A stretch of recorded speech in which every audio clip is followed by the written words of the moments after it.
समादरणीय धार्मिक सज्जनवृंद, कल हमने 33वें अध्याय का 42वें मंत्र के ऊपर विचार किया था और उसमें विद्वान मनुष्यों के लिए ईश्वर की ओर से आदेश था कि विद्वान मनुष्य प्राण के तुल्य या सूर्य के तुल्य निरंतर सबको सुखी करें।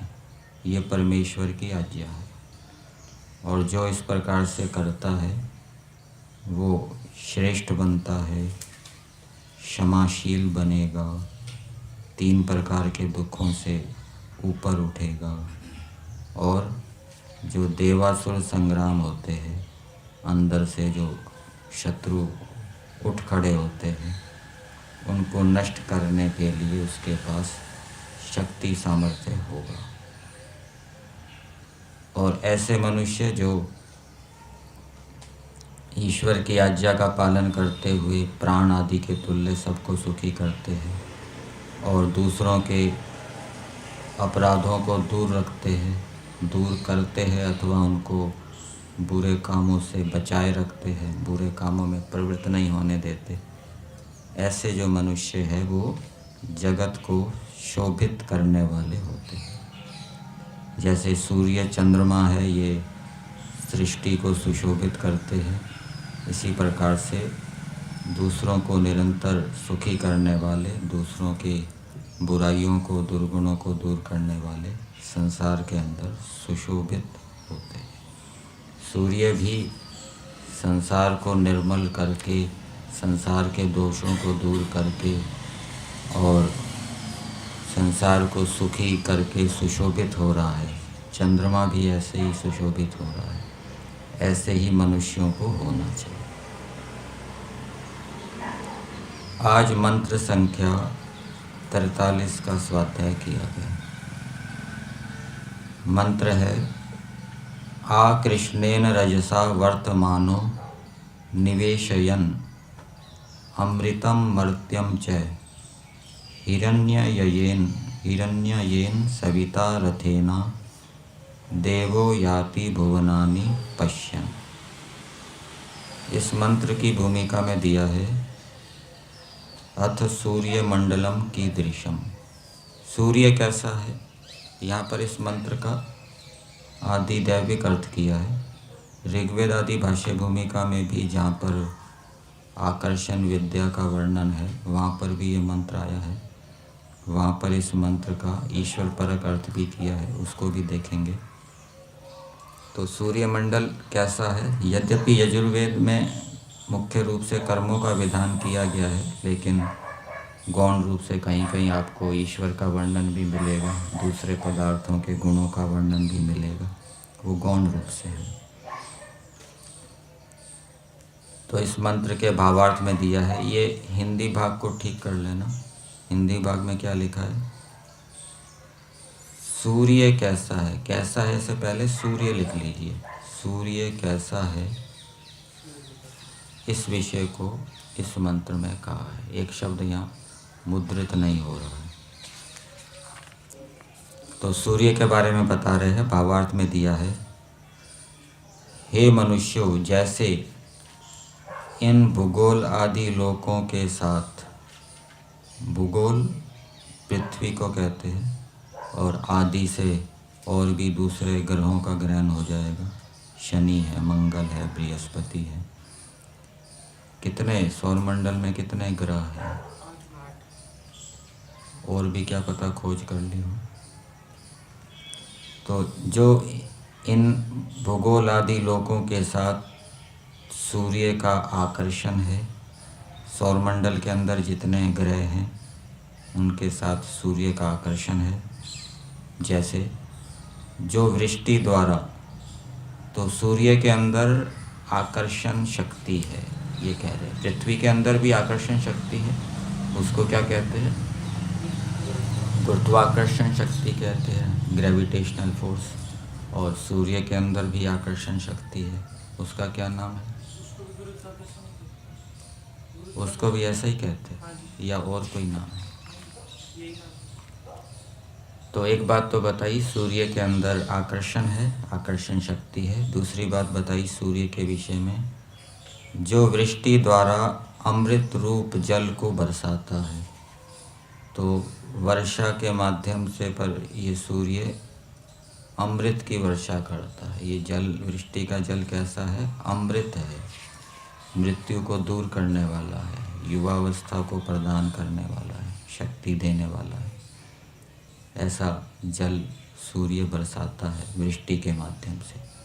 और तीसरी बात बताई, जो मूर्त द्रव्यों को दिखाने वाला, और सूर्य के प्रकाश के माध्यम से हम जो मूर्त द्रव्य है उनको देख पाते हैं। आँखें हैं लेकिन सूर्य का प्रकाश नहीं है तो हम नहीं देख सकेंगे, दोनों का सहयोग आवश्यक है। सूर्य का प्रकाश है, आँखें नहीं हैं, फिर भी नहीं देख सकते। तो जो मूर्त द्रव्यों को दिखाने वाला, ये तीसरी बात बताई। वैसे ही सूर्य आदि लोक भी ईश्वर के आकर्षण से धारण किए हुए हैं, और ईश्वर में भी आकर्षण शक्ति है, और ईश्वर ने अपने आकर्षण से सूर्य आदि लोकों को धारण किया है। सूर्य अपने आकर्षण से पृथ्वी आदि लोकों को धारण कर रहा है, और ईश्वर अपने आकर्षण से सूर्य आदि लोकों को धारण कर रहा है। तो इस मंत्र के शब्दों को पदार्थ के माध्यम से देखते हैं। पदार्थ में दिया है, हे मनुष्यों, जो हिरण्ययेन रथेन। ये हिरण्य शब्द होता है, और हिरण्य शब्द के साथ मयट प्रत्यय आता है तो हिरण्यमय बनता है, हिरण्यमय। जैसे जलमय, काष्ठमय, ठीक है। तो हिरण्यमय होना चाहिए। तो ये म का क्या है? लोप हो गया है। जैसे यजुर्वेद के 40वें अध्याय में क्या आता है? हिरण्मयेन पात्रेण, वहाँ है हिरण्मयेन पात्रेण, वहाँ य नहीं है, यह हट गया है। वैसे होना क्या चाहिए? हिरण्यमयेन पात्रेण, ऐसा होना चाहिए। वहाँ या का लोप हो गया, यहाँ माँ का लोप हो गया। मूल शब्द यही है, हिरण्य और मय।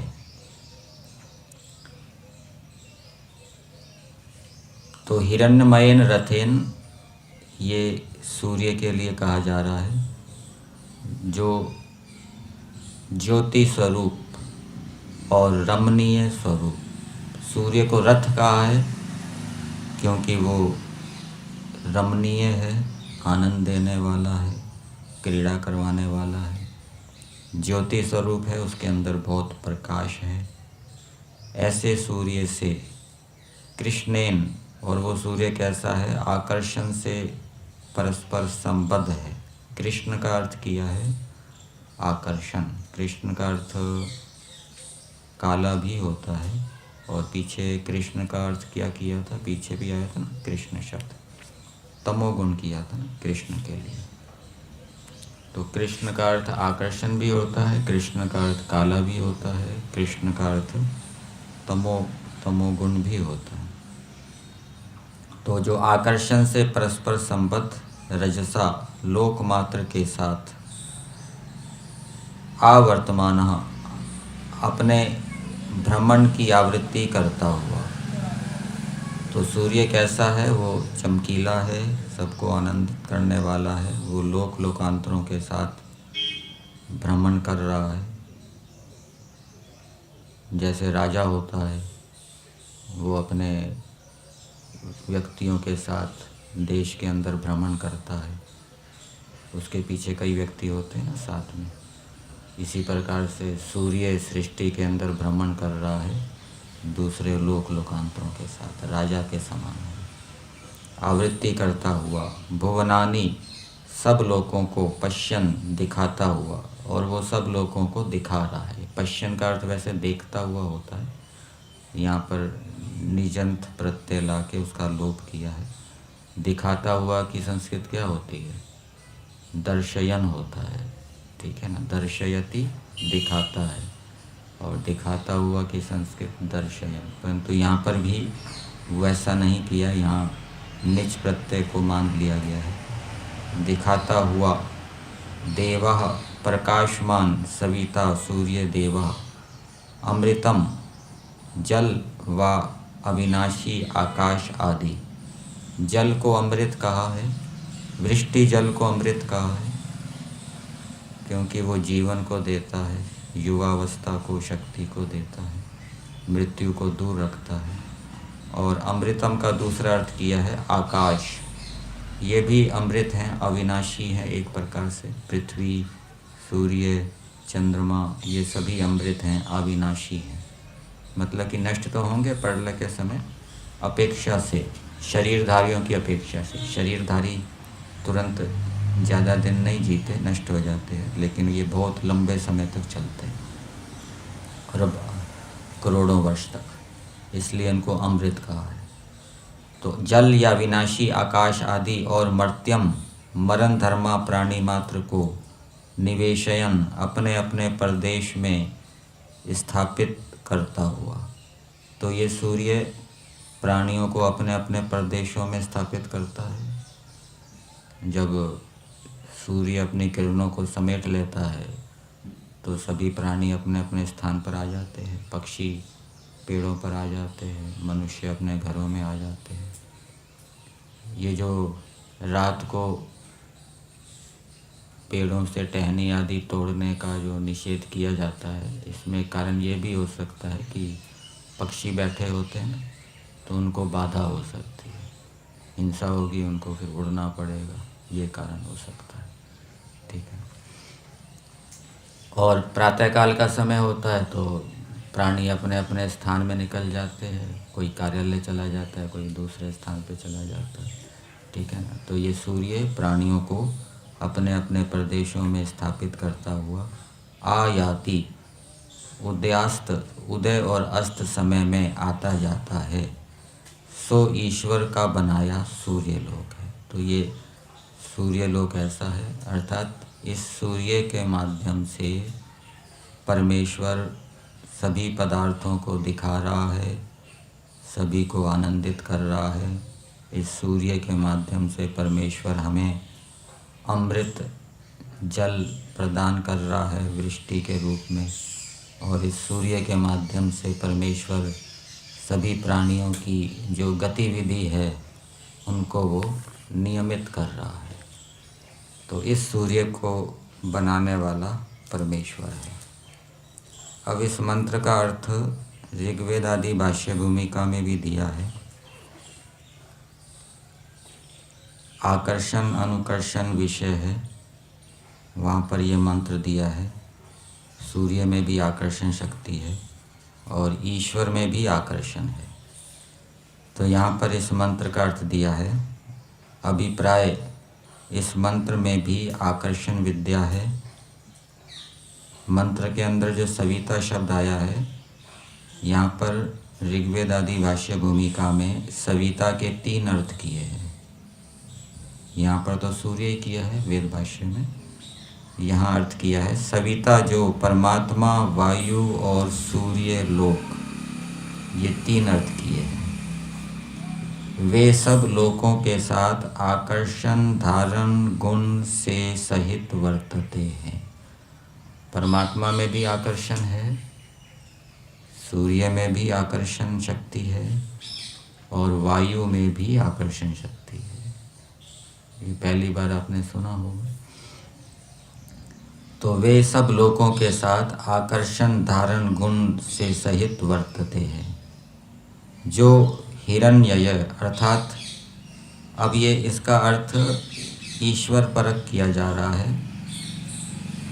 अनंत बल, ज्ञान और तेज से सहित रथेन आनंद पूर्वक क्रीड़ा करने के योग्य ज्ञान और तेज से युक्त है।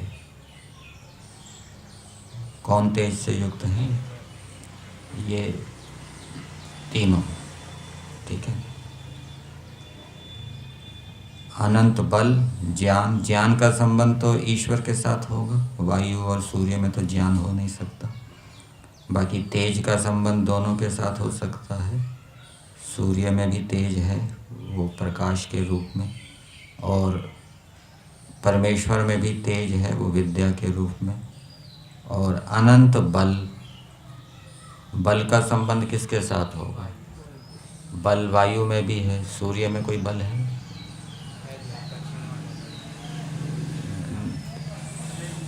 सूर्य में, परमेश्वर में तो बल माना जाता है, परमेश्वर में बल है, अनंत बल।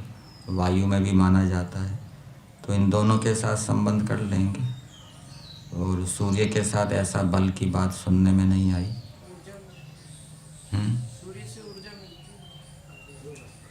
बल को देने वाला, ऐसा हो जाएगा।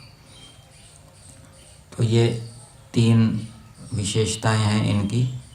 फिर आगे दिया, इसमें परमेश्वर सब जीवों के हृदय में अमृत अर्थात सत्य ज्ञान को सदैव प्रकाश करता है। जैसे सूर्य अमृत रूपी वृष्टि को बरसाता है पृथ्वी के ऊपर, वैसे ही परमेश्वर क्या करता है? अमृत अर्थात सत्य विज्ञान को जीवों के हृदय में सदैव प्रकाशित करता है। इसको इस रूप में देख सकते हैं कि जीवों के हृदय में सत्य ज्ञान को सदैव, मतलब जब जब सृष्टि होती है, 4 वेदों के माध्यम से सत्य ज्ञान को जीवों के हृदय में प्रकाशित करता है। और दूसरा अर्थ यदि लें कि हर समय ईश्वर सब जीवों के हृदय में सत्य ज्ञान प्रकाशित करता है, वो उसको आप भय लज्जा शंका के रूप में देख सकते हैं, ठीक है ना। जब जीवात्मा कोई गलत कार्य करने की इच्छा करता है, आरंभ करता है, तब अंदर से भय लज्जा शंका होती है। ईश्वर उनको बोध कराता है कि ये गलत कार्य है, और अच्छा कार्य होने पर आनंद उत्साह देता है, ये भी ले सकते हैं। और फिर आगे दिया, और सूर्यलोक भी रस आदि पदार्थों को मर्त्य अर्थात मनुष्य लोक में प्रवेश कराता और सब लोगों को व्यवस्था से अपने अपने स्थान में रखता है। तो यहाँ पर लोकों को लिखा है, सूर्य सब लोगों को अपने अपनी व्यवस्था में रखता है। और वेद भाष्य में क्या दिया था? वो सभी प्राणियों को अपने अपने प्रदेशों में स्थापित करता है। वहाँ प्राणियों की बात लिखी थी, यहाँ पे लोकांतरों की बात लिखी है। वैसे ही परमेश्वर धर्मात्मा ज्ञानी लोगों को अमृत रूप मोक्ष देता। ये अमृत शब्द आया ना वेद के अंदर, तो अमृत का अर्थ वृष्टि भी लिया है, अमृत का अर्थ सत्य विज्ञान भी लिया है, और अमृत का अर्थ मोक्ष भी लिया है। तो परमेश्वर धर्मात्मा ज्ञानी लोगों को अमृत रूप मोक्ष देता है। सविता निवेशयन अमृतम मर्त्यम च। और सूर्यलोक भी रसयुक्त जो औषधि और वृष्टि का अमृत रूप जल को पृथ्वी में प्रवेश करता है।